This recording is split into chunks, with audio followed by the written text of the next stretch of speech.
Kia ora, Helen Brahms here, coming to you live from Los Angeles, California in the USA. Yes, the Kiwi has landed.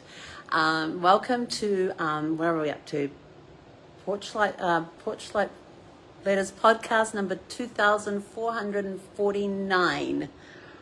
I think that's the right number. Anyway, so we finally arrived. I've been traveling for 21, it was 21 hours since I left home to when I got to the hotel. Actually, no, it's actually coming up on 22 hours. So somewhere between 21 and 22 hours since I left home yesterday, or today for the American. I don't know. Yeah, we're still working it out. I'm working on no sleep the night before I left. You can see these suitcases under my eyes. Thankfully, they weren't counted as extra baggage. So let's start this whole journey. So on Tuesday in New Zealand, Tuesday night, I finished all my packing and everything else. I just had to find my little hand scale thing to make sure I was underweight on my bags. It was awesome. My big suitcase, I have a 23 kilogram limit, or 50 pounds, and it clocked in at 18.8 kilos, which was so it gave me, I could have put more stuff in there, but I didn't. I can barely lift it now. But that's my big purple case right there. Came in underweight. And then my little bags here, they each had to be they had to be 7 kilos or 15 pounds under, and the purple bag rocked in at 5.5 kilos. My backpack rocked in at 6.6. So yes, I'm super proud of that. So I went to bed that night, couldn't sleep. I just kept tossing and turning, so I didn't get a lot of sleep that night. And I thought, great, then I'll be tired for the plane, which means I should sleep well. Yeah, no, because the night before I left, I got this letter from the airline to say, we have some unfortunate news for you, but we also have some good news. I'm like, okay. So basically they said that the aircraft that they were supposed to be using had to have an engine replaced. So they needed to exchange that aircraft for another aircraft. The new aircraft, and I was booked in at Premium or Premier Economy. I can't remember which. It's a P economy. It's either Premier or Premium. Equivalent to business class on other airlines. And that was the only tickets that they had available when I booked the flight. But they wouldn't give me a seat number nor allow me to select a seat. They said I had to do that at check-in. I was like, okay. So they went from having 54 premium economy seats to having I think it's 28. So they displaced a lot of passengers. They downgraded them to economy because they couldn't upgrade them because they didn't have the space in first class. So I'm also thinking there might have been some first class people, business premier, which is their equivalent of first class, that got displaced to premier economy, and a whole bunch of premier economy that got displaced to economy. Yeah, it's going to cost them a pretty penny. Because what they did is they said, we've downgraded you to this. If you want to cancel, we'll give you a full refund, which was really cool because it was the day before the flight. I was like, yeah, I ain't refunding. If you want to reschedule, we can do that too. Please go here. And so I just didn't have to do anything because they say if you agree with everything, just stay where you are and just leave it as is. And you'll have to do airport check-in. So because have been trying to check in online and they wouldn't let me check in online. And then I read the letter and I figured out, that's why. So the next day, my parents picked me up at 12:15 from home, and we ran straight through to the airport. They basically drove in, dumped me, and left. They didn't dump me; they just dropped me off. And after some hugs, they left. But I will tell you this: what was really weird is that every time I've gone to Wellington Airport to fly to Auckland, it's because I was heading home to the US. So this is the first time I have left New Zealand to go to the US on a vacation. And I was sort of it was the strangest feeling. It still feels a little weird, but I'm here in a hotel in LA, so there you go. And this is going to be all over the place because I am so tired. And so then we got to the airport and I went in to check in, and I found some Air New Zealand personnel there to help me. Very, very helpful people. Very, very helpful. I said, look, this is the situation. We got displaced and I can't check in online, which means I can't check in at the kiosks. Where do I go to check in?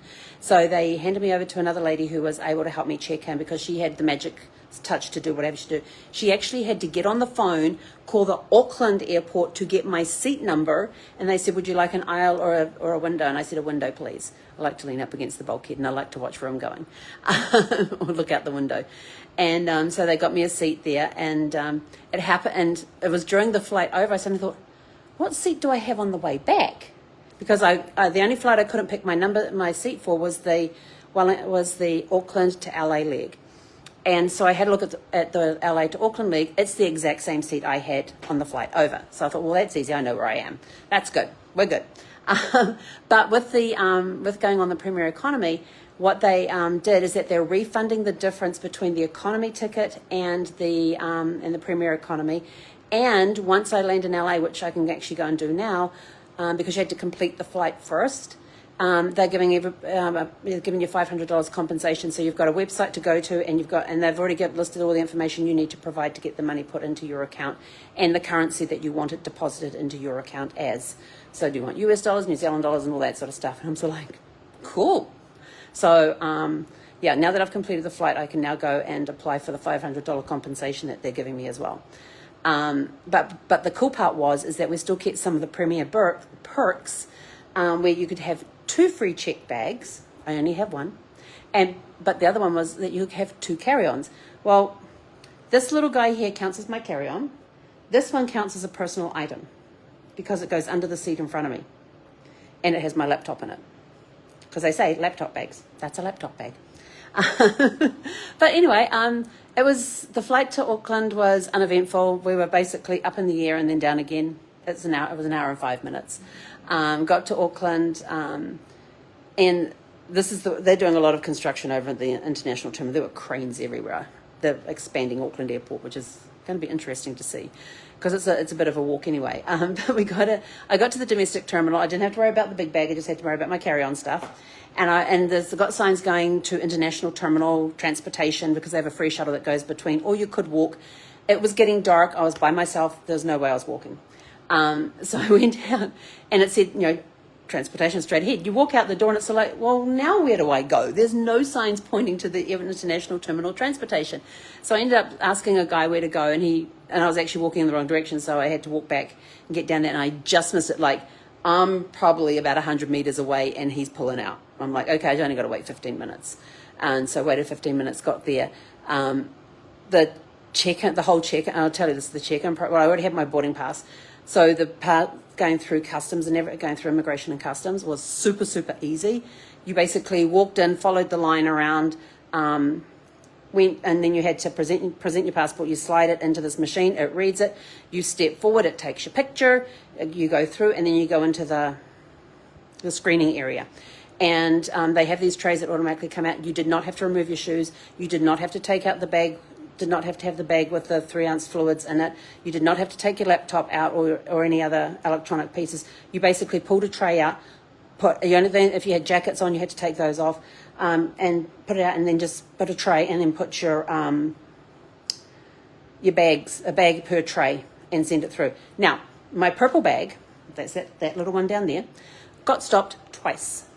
Once in Wellington, once in Auckland, going through the screening process, because in there I had 2 AA batteries in my pencil case, and I had them in separate compartments in my pencil case because I didn't want them rubbing together during flight. And they got these, they now don't want you having anything battery operated in your checked luggage. Anything that if you take, but if, like, I took the batteries out of my toothbrush, put the toothbrush in the check bags, and put the batteries in my bag here. Even if you have power banks with you too, you've got to hand carry those on. And they basically have to be in the bag under the seat in front of you. They're not allowed to be in overhead lockers. And there's all this thingy about batteries. So I got pulled out for that. And so when I got pulled out in Auckland, I turned around and I said to the guy, he goes, is this your bag? And he says, whose bag is this? I go, that's mine. And I said, I'll tell you right now what's pulled it up is that there's 2 AA batteries sitting in the pencil case. They're in 2 separate compartments of the pencil case. They're for my toothbrush, which is in my check bags. And he opened, and he goes, is this the pencil case? He said, where's the pencil case? And I pointed it to him, and he pulls it out, opens up the zipper, and he goes, oh, yeah, I see them there. Yep, right, you're good to go. It was that easy. And then I had to walk about a mile to my gate, I think it was. I don't know. I got some good steps in yesterday. I would tell you, I got some massive steps in yesterday. I was over 7,600 and I wasn't even at the gate from all the walking that I did. But then I also did a lot of walking around as well, because I was like, I really don't, like in Wellington, I was just doing this track once they allowed us to go through security to get to the gate, because you don't just check your bags and then go straight through security unless your flight has been called to go through security. They've got this huge seating area with all these shops and everything else. Then they've got this massive board up there with all the departure dates, flights on it, and next to it it's got its status. Most of them are just sit and relax, and then it will tell you, please proceed to security, which means they're getting ready to get you on a plane. They want you in security now. So you go through security, and then it says, we're boarding this, we're boarding that, da-da-da-da-da. And so it keeps the status update. So I sat down there, figured out where my flight was, and just waited for it to, and as soon as it said go through security, I went through security. Once I was through security, I was like, I really don't feel like sitting. So I just walked laps around the gate area. Just walked laps. Pulling my bag behind, backpack on, pulling my bag behind me, just walked laps. By the time I got, I didn't check how many steps I'd walked by the time I got to my gate in Auckland. Unfortunately, I didn't have a clear track to do laps there as well, because there was, they had rows facing each other and the rows were kind of blocked and all of that. And I was like, yeah, and I'm pulling my little cart thing. They're going to get pissed off if I keep going past them time and time again with my little cart, my little bag behind me, and they've got to move their feet every time. So I just sat down. But yeah, before I got to my gate in Auckland, I'd done over 7,600 steps yesterday. So that was pretty cool. We got on the flight, got into and there was this guy about to sit down in the aisle seat, and I said, excuse me. I says, don't sit. And the woman looks up at me and she says, you're here? I says, yes. She says, go to the bathroom right now. I'm not getting out again. And I just started laughing. I thought, this is going to be a great flight. It was. The flight was great, although the padding on the seat was horrible. I could not get comfortable to sleep on it. I felt like I had like a metal spine down my back, and I had to sit at certain angles and all of that. I ended up interrupting them 3 times, I think it was, during the flight, which was okay, because they went for a walk down to where the galley, to where the midway galley was, and walked around, and then went to use the facilities as well. And we all got our glass of water and headed back to our seats again. So we got up and we used that time to get up and stretch and all that sort of stuff. So it wasn't very often through the flight. I mean, we had 11 hours and 33 minutes was our flight time. We were late leaving Auckland. Funny, we were late leaving Wellington. Then we were late. I can't remember what the reason was for Wellington. Oh, they were waiting on a passenger to get on the thing. We get to Auckland, and everybody's on the plane except a few passengers, because the connecting flight from another Wellington flight was delayed, because what had happened yesterday morning, totally forgot this bit, was that in Auckland they had a security scare, in which everybody that had been gone through the screening process had to be taken out and re-screened to go back in again. They eventually found out that everything was a false alarm or something like that. I don't fully know the whole story, but there was some security scare that basically shut down the airport. There were planes sitting out on the tarmac they wouldn't allow to come into the airport and into their gates and everything else. And so, of course, that backlogged everything. So we were late. Our plane was late arriving in Wellington. Our Wellington plane was late leaving, although they did get in pretty close. They made up a lot of time in the air. And then when it came to Auckland, we got on the plane. We're all sitting there on the plane. We're ready to go. We're all like, come on, let's get going. And there's a flight coming in that had just landed from Wellington, which was late because of the backup from all the security scare. And so they were waiting for the passengers from that flight to get over to the international terminal. So let me tell you the process to get to the international terminal. You've got to walk from your gate all the way out to the outside area, get on the bus that goes to the international terminal. It takes about 5 minutes on the bus. Then you've got to walk a long way through the internet. You get through passport control, you go through security, then you've got to walk through this very long duty-free area. And I was sort of like, I'm sure there's a food court around here somewhere. Finally found, it was like a 10-minute walk to get through all of that, 10, 15 minutes to get through all of that. Then you've got to go through the food court. Then you've got to go up the escalator to the next level where all the gates are. And then you've got to walk all the way down to the very end of the gate to go down another escalator to get to the gate that takes us onto the plane. If you had to hoof it, it would probably take about 20 to 30 minutes to get there once the plane had, once they were allowed to disembark. So we had to wait. And at one point they came and said, we've got to wait another 15 minutes. We're still waiting on these people. They kept calling names. And finally they said, okay, everybody's on board. Let's go. And they made up time. We were supposed to touch down at 1 1:20 and we touched down at 1:28. And we left the airport almost 30 minutes late. So they made up good time in the air. And very smooth flight. We had a couple of rough patches where they had to put the seatbelt sign on, but overall it was a pretty good flight. But the chair I was on was not that comfortable. Couldn't sleep very well, and usually I sleep well on plane. But then I suddenly realized, oh yeah, I'm going to the US. I never sleep on a flight going to the US. So I'm tired upon tired. Then I got here to LAX, and it was very interesting. We just went through passport control, went over to the carousel, picked up our bags, walked out through the nothing to declare. And usually I always have food on me, but I had nothing to declare. And I was trying to figure out this app thing on the plane, and it wasn't working. But because I had an American passport, I could go through the American thing and just slide my passport and go over, pick up my bag, walk, and basically just walk out the door, which is what I did. And then I had to figure out, they had no signs as to where the hotel pickup was. So I finally found that and asked one of the airport guys that was accompanying those that required wheelchair assistance if this is where I went to get this. And he says, yeah, he said, they've got a shuttle, they'll be along shortly. And within 5 minutes they were there. I think we had to wait like 15 minutes. But here was the other interesting thing. I was like, oh crap, I need to tip. And I only had $20 bills on me. So I went to the foreign exchange and I said to them, can you break a 20 for me? They go, yes.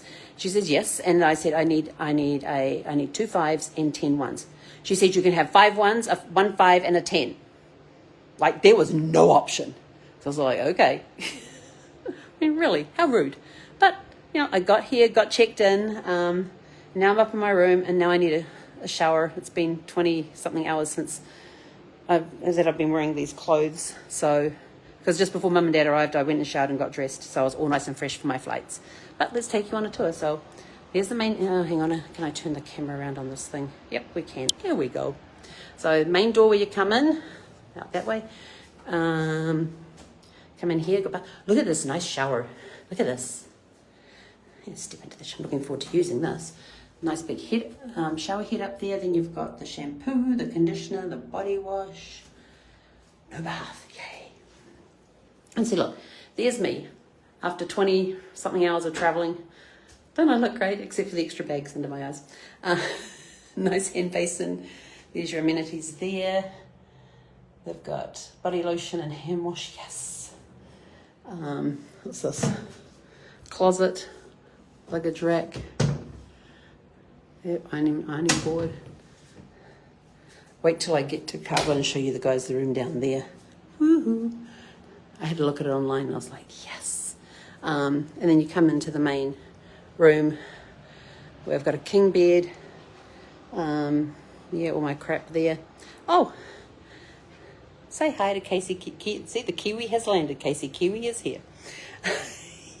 This is version 2. Version 1's been retired.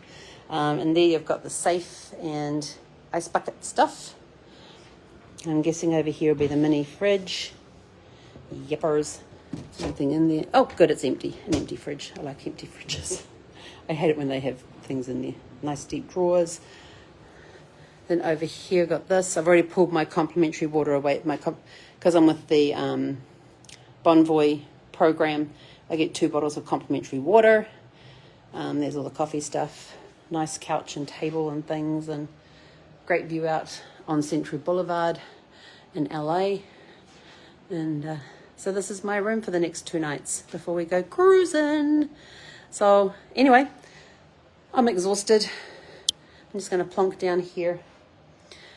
And now I think I'm going to have a shower and put some fresh clothes on, because these ones are feeling a little gamey after 22 hours in them. 22 hours. What time is it here? 15:24. Yeah, it's been a while. So anyway, I'm out of here. I will not be doing a podcast tonight. My podcast is done for the day. So go out and have a super fantastic sparkling day. I don't know what time I'm going to be doing my podcast tomorrow. And I'm sorry you don't get to hear the intro and the outro today. We get some good comments about that too. So let us know if you like the intro and the outro that we have for the podcast. This one I'm going to have to download and upload to YouTube so that it's over there with all the other ones. But go out and have a super fantastic sparkling evening. And I will see you tomorrow at some point. I can't be on at 6 p.m. because we have an event downstairs for those going on the cruise, followed by another event for people coming into network at 7 o'clock. and I'll probably need to be down there early. So and I want to be downstairs welcoming people as they come in for the cruise that I know, so I can get to catch up with people. So this is really the cool part, is I'm going to finally be some people I'm actually going to finally meet in person after only ever meeting with them on Zoom calls, and some I haven't seen, and some people I haven't seen for a while in person. So it's going to be really cool to see all of them again. And I think I'm going to take Kasey Kiwi down with me. So if anybody is coming on the cruise tomorrow, they're arriving tomorrow at the Sheraton, look out for me. I'll be down in the lobby there somewhere, and I'll have Kasey Kiwi with me as well. So that's what you know how to look for. But anyway, I am out of here. Go out, have a super fantastic sparkling evening, and we'll catch you guys back here at some point tomorrow. Hei konara.